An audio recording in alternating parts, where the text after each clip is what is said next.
Assalamualaikum warahmatullahi wabarakatuh dan salam sejahtera. Bersama saya Nur Azizul bin Muhammad Nur dalam siri video Etika Digital. Pada video kali ini saya akan menerangkan tentang e-celik. Apa yang saya nak terangkan di sini adalah istilah celik komputer. Jika dahulu istilah buta huruf sering dikaitkan dengan individu yang tidak boleh membaca, namun kini istilah buta IT pula dikaitkan dengan individu yang tidak tahu menggunakan telefon pintar, komputer dan melayari internet. Keratan akhbar ini dipetik dari Utusan Malaysia bertarikh 24 Jun 2021. Sedikit ilmu tambahan tentang gejala buta huruf di kalangan pelajar sekolah rendah akibat dari pandemik COVID-19. Sepanjang pandemik COVID-19, semua pelajar sekolah hanya mengikuti proses pengajaran dan pembelajaran secara atas talian sahaja, dan ini menyebabkan kemampuan para guru untuk memantau prestasi murid agak terbatas. Baiklah, seterusnya kita lihat definisi literasi. Literasi boleh definisikan sebagai kebolehan menulis dan membaca ataupun celik huruf. Literasi komputer pula ialah tahu menggunakan dan mengendalikan komputer mengikut tarifan Kamus Dewan edisi keempat. Perkataan literasi ini merupakan kata pinjam dari bahasa Inggeris. Literasi abad ke-21 juga dikenali sebagai digital literacy. Ia dikaitkan dengan penggunaan asas komputer dan peranti yang berasaskan komputer dan internet. UNESCO atau The United Nations Education, Scientific and Cultural Organization merupakan salah satu badan dalam PBB menekankan kepentingan literasi digital sebagai kita perlu menyediakan generasi baharu kita untuk hidup di dunia yang penuh dengan imej, bunyi dan mesej yang maju. Petikan ini dipetik pada tahun 1982. Untuk makluman, dari tahun 2000 hingga 2022, kadar pengguna internet meningkat kepada 1355%. Tahun 2022 juga menyaksikan benua Asia mendominasi pengguna internet dengan 2.79 bilion pengguna. Info terkini juga mendapati terdapat kira-kira 127 juta laman web yang ada dalam jaringan internet. Graf ini memaparkan jenis sambungan mobile yang kita gunakan pada masa sekarang. Sambungan 5G yang bermula dari tahun 2018 hingga 2019 mula menunjukkan peningkatan tahun demi tahun dan seterusnya akan menguasai rangkaian. Selaras dengan peningkatan perkhidmatan yang disediakan oleh pihak kerajaan dan pembekal perkhidmatan telekomunikasi. Kita sememangnya tahu bahawa teknologi 3G di Malaysia telah dihentikan pada akhir tahun 2021 dan berita ini boleh dirujuk dalam petikan akhbar.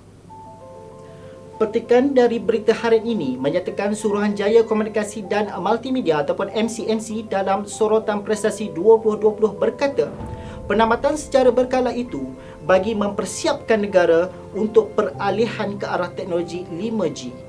MCMC juga berkata spektrum akan digunakan semula untuk meningkatkan liputan 4G dan kapasiti untuk liputan serta asas 5G. Datuk Seri Dr. Muhammad Uzair Mahidin, Ketua Perangkawan Malaysia berkata, peratusan capaian isi rumah kepada internet menunjukkan peningkatan kepada 96.8% pada tahun 2021 berbanding 89.6% pada tahun 2020. Pada tahun 2021, capaian oleh isi rumah terhadap telefon pintar dan komputer juga masing-masing meningkat kepada 98.7% dan 83.5%. Ini menunjukkan kadar celik teknologi atau celik IT di kalangan masyarakat Malaysia semakin meningkat dari tahun ke tahun.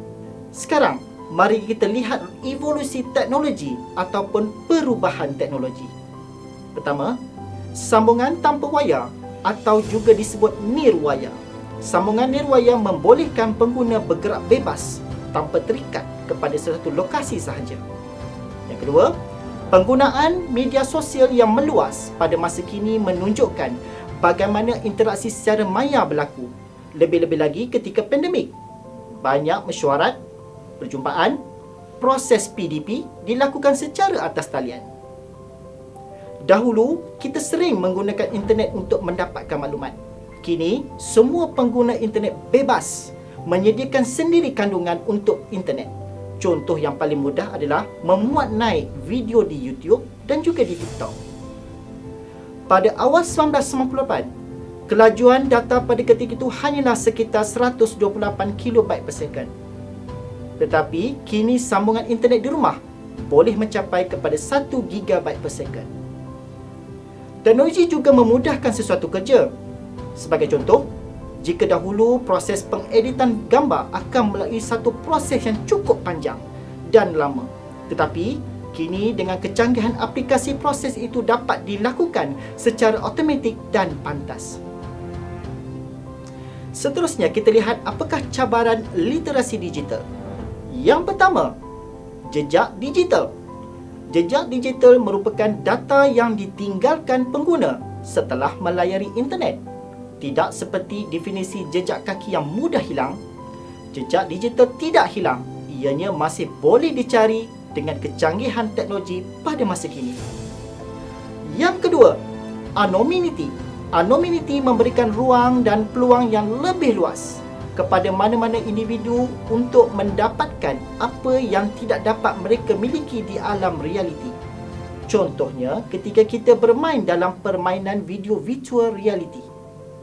Yang ketiga, dalam alam realiti, para selebriti, penjenayah profesional, prekar fashion merupakan individu yang terkenal dalam bidang masing-masing.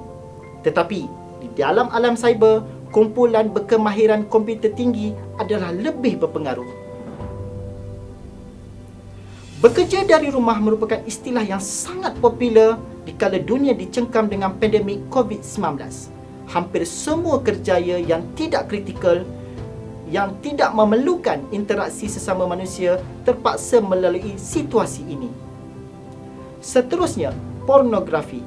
Kamus DBP mentakrifkan pornografi sebagai penggambaran atau pengkisahan sesuatu perlakuan, iaitu perbuatan ataupun kejadian dan lain-lain dengan cara yang menggalakkan untuk bertujuan membangkitkan nafsu seks. Dengan adanya telefon pintar yang sentiasa berada di tangan, pornografi amat sukar dielakkan di kalangan remaja. Walaupun kita mempunyai hak kebebasan bersuara, lebih-lebih lagi dengan adanya media sosial, tapi ingat, kita masih tertakluk di bawah Akta Hasutan, Akta Fitnah dan Akta Komunikasi dan Multimedia 1998. Seterusnya, ketagihan media sosial yang melampau seperti mana yang dipetik dari akhbar Sinar Harian.